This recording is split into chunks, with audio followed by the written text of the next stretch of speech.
And the hope for culture responsive evaluation was always social justice. Like, it's how can evaluation make real change in the world?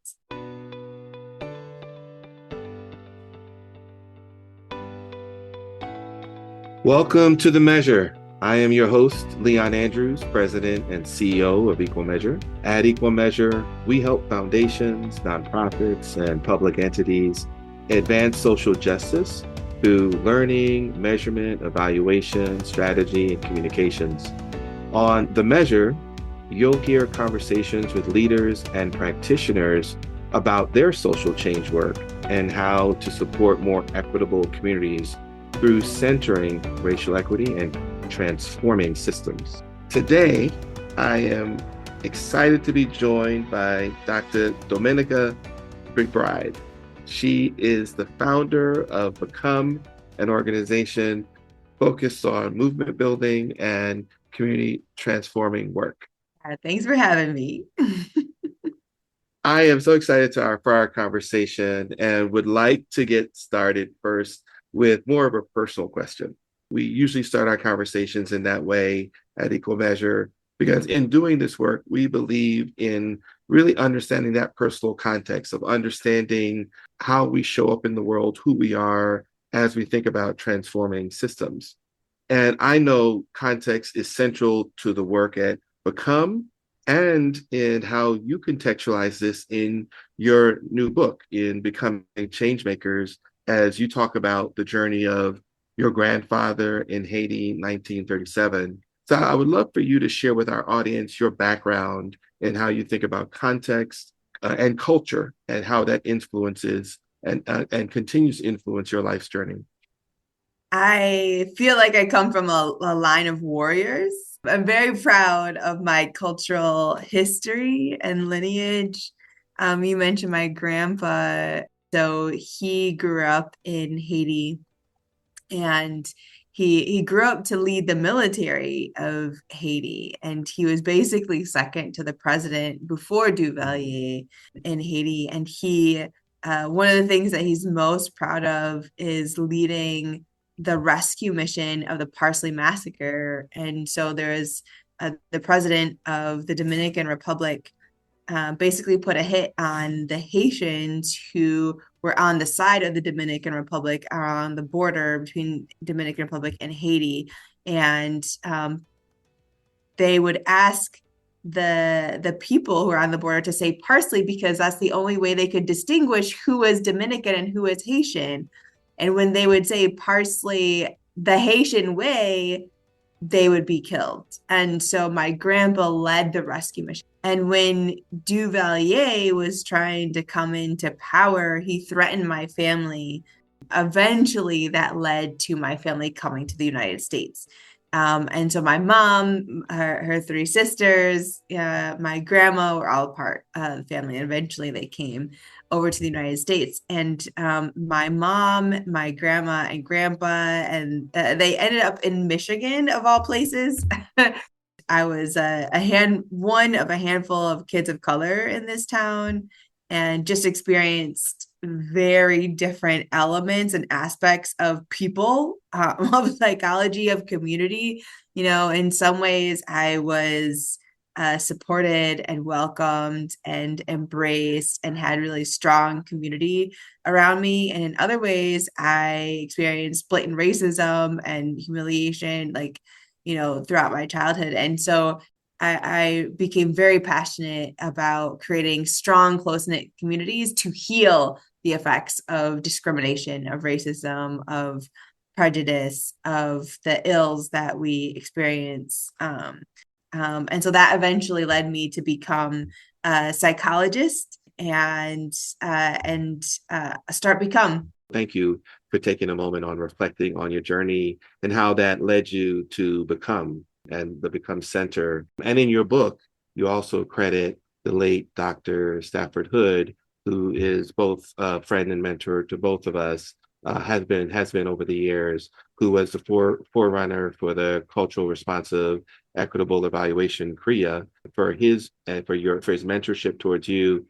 So I first met Stafford when I was applying to PhD programs. And I was going to Arizona State University for my interview for the doctorate program in counseling psychology. And he was one of the people that I wanted to focus on because I knew that he was doing work around evaluation. He was focused on justice.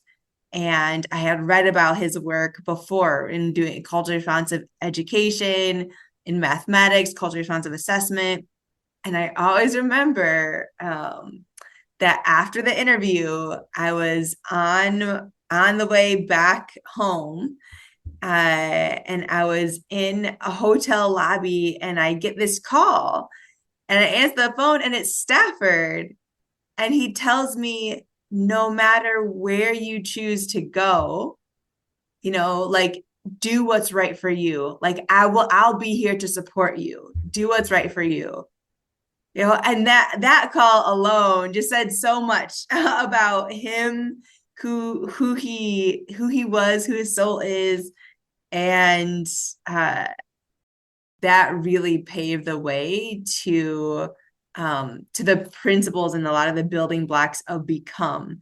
Because I mean, he one of the things he would say, in teaching CRE is like, go to the community and just go to the local bar, sit Mm, down, go to the mm. local bar and just talk to the people in there, just go and be with the people and listen.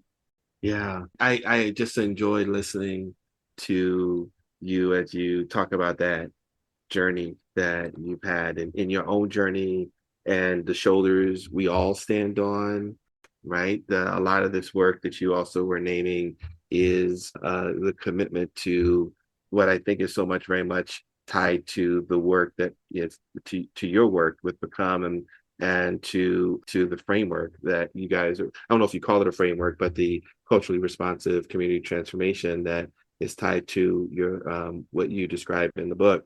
So, culture science of community transformation basically takes the principles of culturally responsive evaluation, which is community, like community leadership, community voice, respect the culture, uplift the culture, and attend to the context, understand the context, the sociopolitical context, and make changes in the context, right, with the community, right? And so we kind of are driven by those three principles in culture responsive evaluation.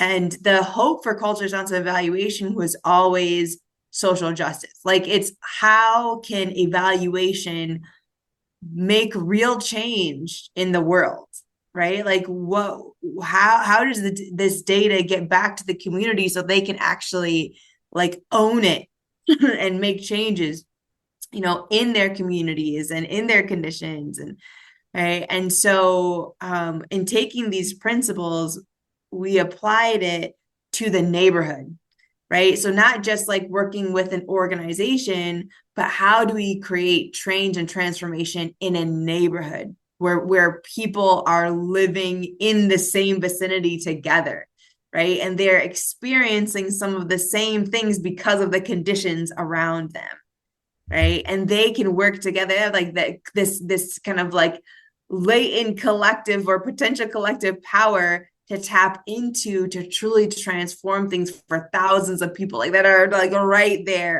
around them. And in Chicago, we are a city of neighborhoods, and there are thousands of people in each neighborhood. So that's like a big. You can transform a neighborhood, you transform conditions for thousands of people. And so culturally responsive value or culture responsive community transformation is about listening to the community and moving with the community and innovating with the community and creating new systems and structures with community, and community really driving that, using evaluation to do ever like continuous quality improvement until like the goals are met for the community. And the book, Becoming Change Makers, is similar to like this principle that Savard talked about, like that the community should own the data, right? The true client is the community in an evaluation, and it should come back to them. The findings, the data, they should own it. It should come back to them.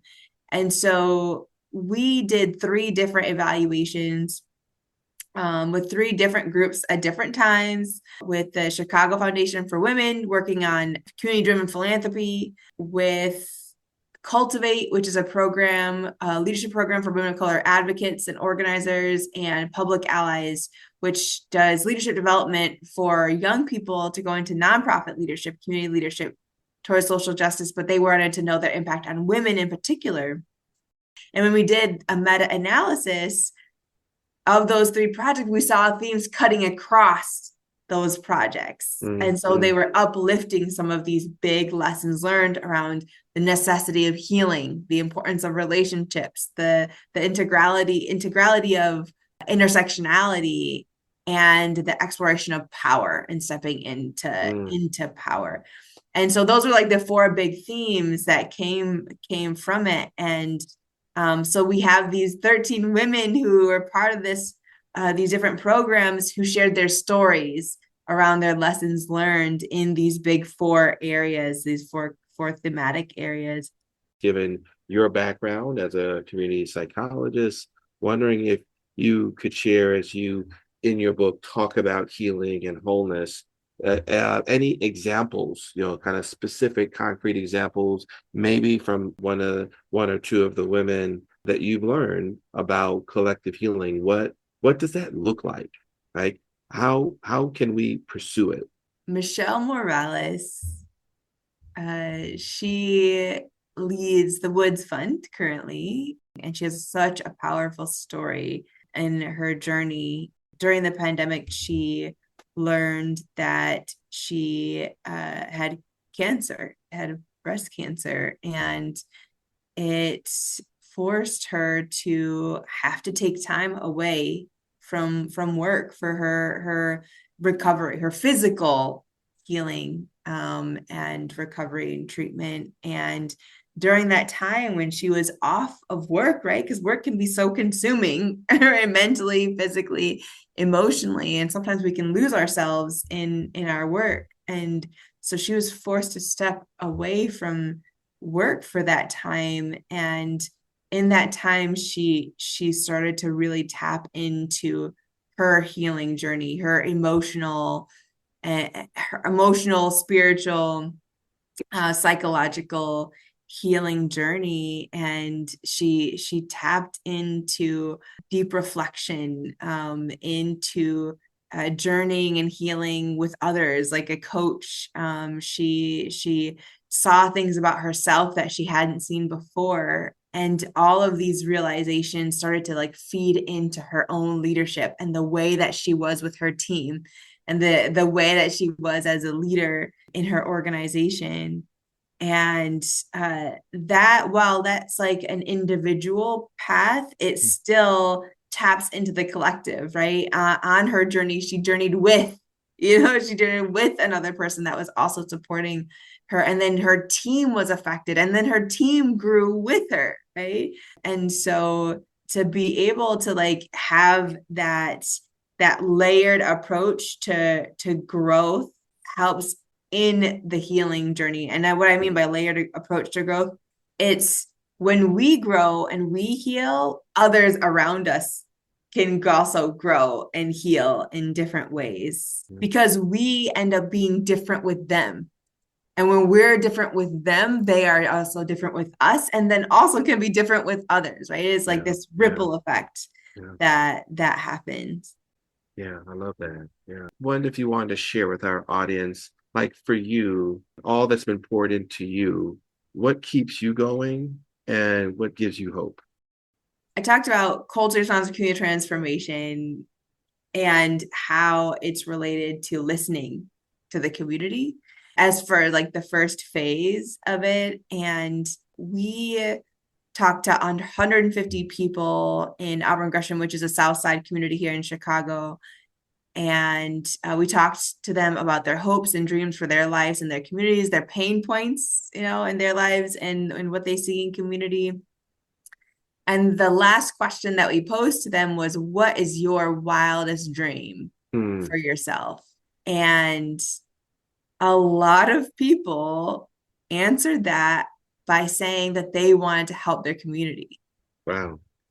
Like they would say, like, I want to build like a center for youth, mm, or I want to help people to overcome addiction, or I want to, like, see people care about each other.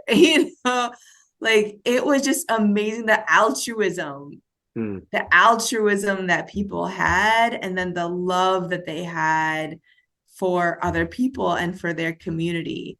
And that brings me so much hope, and that keeps me going in the work mm. to support that and help that to come alive. So grateful for this conversation, Dominica. Thank you for joining us today. It was such a pleasure talking with you. So thank you for taking the time to talk with me. Oh my goodness, such a pleasure talking with you too. And I appreciate the time and the space and the connection. So Dominica, can you share more about where people can learn more about your book or if they wanted to download it? Yes, there is a book website called becomingchangemakers.com, and you can find the book on Amazon and bookshop.org. And if you'd like to learn more about Become, we're at becomecenter.org. I'd like to leave you with a quote inspired by my conversation with Dominica. It's from the late Langston Hughes. Hold fast to dreams, for if dreams die, life is a broken-winged bird that cannot fly. Thanks for listening to The Measure. Be sure to rate, comment, and subscribe to the podcast. Learn more about Equal Measure by visiting our website, equalmeasure.org. Until next time,